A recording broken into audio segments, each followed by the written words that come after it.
तर अभिषेकजी, आता एक पॉइंट असा आहे की आपला हा एपिसोड गणपती बाप्पाबद्दल आहे. आपण गणपती बाप्पाचं मूळ स्थान, पृथ्वी तलावर त्यांचं जे पहिले अवतरण झालं ते स्थान, त्याच्याबद्दल इतक्या वेळ तुमच्याकडनं माहिती घेत आहोत. पण मला वाटतं हे जे डिस्कशन आहे ते अष्टविनायक यात्रेबद्दल बोलल्याशिवाय पूर्ण होणार नाही. कारण अष्टविनायक यात्रा ही मला वाटतं गाणपत्य संप्रदायामधली एक महत्त्वाची यात्रा आहे.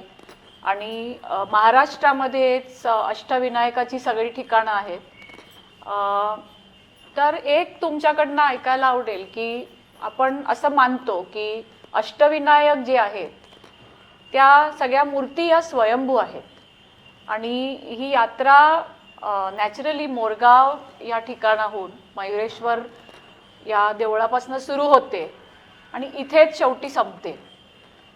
तर थोडंसं स्वयंभू मूर्ती आणि ही अष्टविनायक यात्रा यांचं काय नातं आहे, काय स्वरूप आहे? आपल्या महाराष्ट्रात अष्टविनायक हे मुख्यतः जास्त करून प्रसिद्ध आहेत. ज्याप्रमाणे 12 ज्योतिर्लिंग असतील, 11 मारुती असतील, देवीची 3.5 शक्तिपीठं असतील, त्याप्रमाणेच अष्टविनायक यात्रा एक महत्त्वाची यात्रा आहे.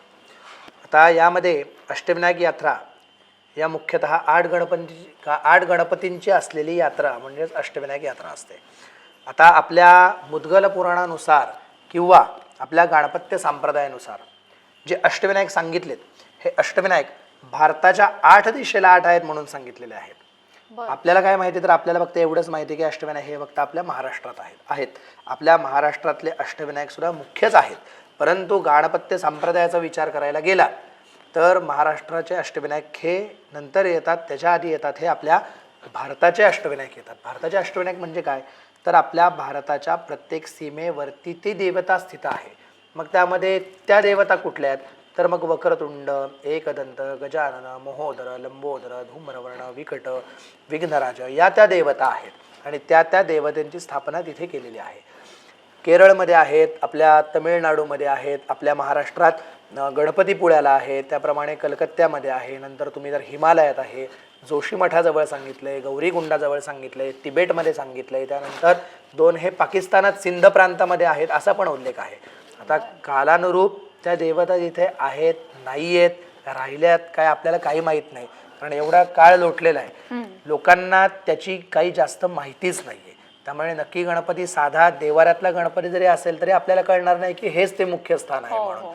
परंतु तरीही आपल्या मुद्गल पुराणात ज्याप्रमाणे उल्लेख आहे त्याप्रमाणे मुद्गल पुराणात तरी असंच सांगतं की या भारताच्या 8 दिशांना 8 असलेले ते गणपती अष्टविनायकांची यात्रा. आता त्यानंतर आपण आपल्या महाराष्ट्रातल्या अष्टविनायकांवरती बरेच वेळेला असं म्हटलं जातं. आता आम्ही शक्यतो सगळ्यांना सांगतो की अष्टविनायक ही जी यात्रा आहे हे शास्त्रोक्त पद्धतीने झाले पाहिजे. आता शास्त्रोक्त पद्धती म्हणजे काय, ह्याच्यामध्ये सध्या आता अनेक लोक असतात की त्यांचं म्हणणं असतं नाही अष्टविनायक यात्राच करायची, ती मनोभावेच करून त्याला कशाला क्रम लागतोय असं तसं. पण तसं नाही आहे. प्रत्येक गोष्टीला काही नियम मर्यादा या आहेत. तुम्ही तुमचं घर आहे, चप्पल तुम्ही सगळीकडे वापरताय म्हणून तुम्ही तीच चप्पल घालून तुम्ही देवघरात जाता का, किंवा तुम्ही जी टॉयलेटला जी चप्पल वापरता ती घरात तुम्ही फिरता का. तुम्ही जर नियम जर त्या बाबतीतही पाळता तर तुम्ही नियम हे या बाबतीत सुद्धा पाळले पाहिजेत. मग ज्याप्रमाणे हे नियम आता कसे आहेत, हे काही नियम आपण बनवलेत का, नाही, तर हे पूर्वीच्या शास्त्रकारांनी बनवलेले नियम आहेत. त्यामध्ये श्लोक सुद्धा येतो, स्वस्ति श्री गणनायकम गजमुखम मोरेश्वरम सिद्धिदम. म्हणजे काय, तर पहिली मोरगावला यावं, अष्टविनायक यात्रेची सुरुवात इथून होते का, तर हा आपल्या सृष्टीवरील आपल्या पृथ्वीवरील सर्वात पहिलं मूर्ती स्थापित मंदिर आहे म्हणून. त्यानंतर ज्या ज्या प्रकारे ज्या ज्या क्रमाने त्या देवतांची स्थापना झाली, जे काही भक्तांच्या संकट निवारणासाठी असेल, काही देवतांच्या संकट निवारणासाठी असेल, त्याप्रमाणे त्या अष्टविनायकाचं दर्शन घेणे म्हणजे ती शास्त्रोक्त अष्टविनायक यात्रा. मग स्वस्ति श्री गणनायकम गजमुखम मोरेश्वरम सिद्धिदम म्हणजे पहिलं मोरगावला यायचं, नंतर इथून सिद्धटेकला जायचं, सिद्धिविनायकाचं दर्शन घ्यायचं. बल्लाळो मुरडम विनायकमडन चिंतामणी स्थेवरम, पालीला जायचं, बल्लाळेश्वराचं दर्शन घ्यायचं, महडला जायचं, वरद विनायकाचं दर्शन घ्यायचं, थेऊरला यायचं, चिंतामणीचं दर्शन घ्यायचं. लेण्याद्रव गिरिजात्मजम विघ्नेश्वरम ओझरम लेण्याद्रीला जायचं, गिरिजात्मजाचं दर्शन घ्यायचं, ओझरला जायचं, विघ्नहाराचं दर्शन घ्यायचं आणि ग्रामो रांजण संस्थितो गणपती, शेवटी रांजणगावच्या गणपतीचं दर्शन घ्यायचं आणि ज्या देवतेपासून आपली ही यात्रा सुरुवात झालेली त्या देवतेपासून पुनश्च येऊन त्या देवतेचं दर्शन घेऊन म्हणजेच परत मोरगावला येऊन त्या यात्रेची सांगता करावी. आणि मग त्या श्लोकात शेवटी म्हणलेलं आहे की ग्रामो रांजण संस्थितो गणपती, रांजणगावचा गणपती झाला, कुर्यात सदा मंगलम, श्लोकातच सांगितलंय. याप्रमाणे यात्रा केली तर कुर्यात सदा मंगलम. ही यात्रा वर्षभरून एकदा जरी केलीत ते वर्षभर कुठलाही बाबा बुवा ज्योतिषी डॉक्टर याच्या पैसे जायची जास्त गरज पडणार नाही. या यात्रेच्या माध्यमातूनच तुम्हाला जे काय हवंय ते सर्व प्राप्त होणार आहे. आता ह्याच्यामध्ये मुख्यतः सांगायचं हे की सगळेजण म्हणतात की हे सगळे जे देवत आहेत या स्वयंभू मूर्ती आहेत. तर एक इथे लक्षात घेण्यासारखी गोष्ट असते, आपल्या पृथ्वीवरती कुठलीही गोष्ट कायमस्वरूपी नाही. प्रत्येक गोष्टीला अंत हा ठरलेला आहे.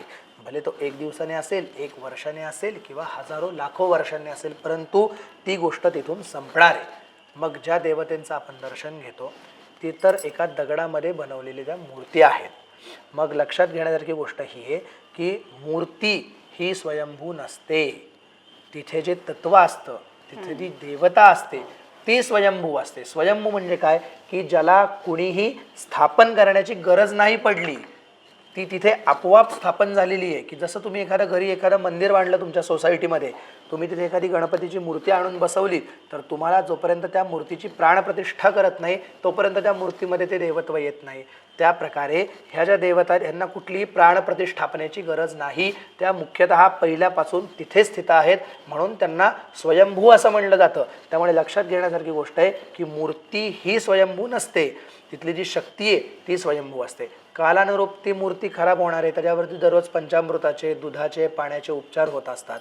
अर्धर सर्व आपण बघतोय की सगळं तर केमिकल युक्तच येत आहे, त्याच्यामुळे त्या दगडाला इजा पोचणार आहे. काही कालांतराने तो दगड म्हणजे ती जी मूर्ती असेल त्याच्यावर तर सर्व निघून जाणार आहे. मग ज्या वेळेस जे राज्यकर्ते त्यावेळेस तिथे असतील, जे कोणी चालवणारे, जे राज्य चालवणारे तिथे घटक असतील, ते त्या मूर्तीचं पुनश्च नवीन निर्माण करणार आहेत. मग ती मूर्ती तुम्ही असं कसं म्हणाल की ती मूर्ती स्वयंभू आहे म्हणून? तर मूर्ती स्वयंभू नसते. ती शक्ती जी असते ती स्वयंभू असते आणि त्या शक्तीचा आपण अनुभव घ्यायचा असतो. आणि त्या शक्तीचा अनुभव ह्या अष्टविनायक यात्रेच्या माध्यमातून जर आपण घेतलात तर तुम्हाला जास्त आनंददायक आहे. आणि त्याच प्रकारे अष्टविनायकांची यात्रा ही नवग्रहांची यात्रा म्हणून मानली जाते. ज्योतिषशास्त्राचा अभ्यास जर आपण केला तर ज्योतिषशास्त्रामध्ये तुम्हाला या गोष्टी सर्व दिसून येतील की प्रत्येक अष्टविनायकाच्या गणपतीच्या स्थानाला एकेका ग्रहाचं महत्त्व दिलेलं आहे. का दिलेलं आहे? तर त्या ग्रहाने तिथे बसून ती उपासना केलेली आहे. आता आपण जर मयुरेश्वर मंदिरात आलात तर मोरयाच्या मस्तकावरती तुम्हाला नाग दिसेल. तर मस्तकावरती नाग का? परत प्रश्न आला, शंकरांच्या गळ्यात नाग आहे ना, मग इथे गणपतीकडे नाग कसा काय आलाय? तर त्याचं कारण असं आहे त्याचं की नाग हे राहू आणि केतूचं प्रतीक आहे. म्हणून जी राहूची जी आहुती असते आपण हवनामध्ये वापरतो ती दुर्वा असते, म्हणून आपल्या मोरयाला दुर्वा व्हायची पद्धत आहे. केतूचे जे स्थान आहे ते हेच आहे. त्याप्रमाणे प्रत्येक अष्टविनायकांमध्ये एकेका ग्रहाचं स्थान आहे आणि ही अष्टविनायक यात्रा केल्याने त्या नवग्रहांची यात्रा केलेलं पण पुण्य तुम्हाला प्राप्त होतं. म्हणून ही अष्टविनायक यात्रा शास्त्रोक्त पद्धतीने एकदा का होईना सर्वांनी करावी.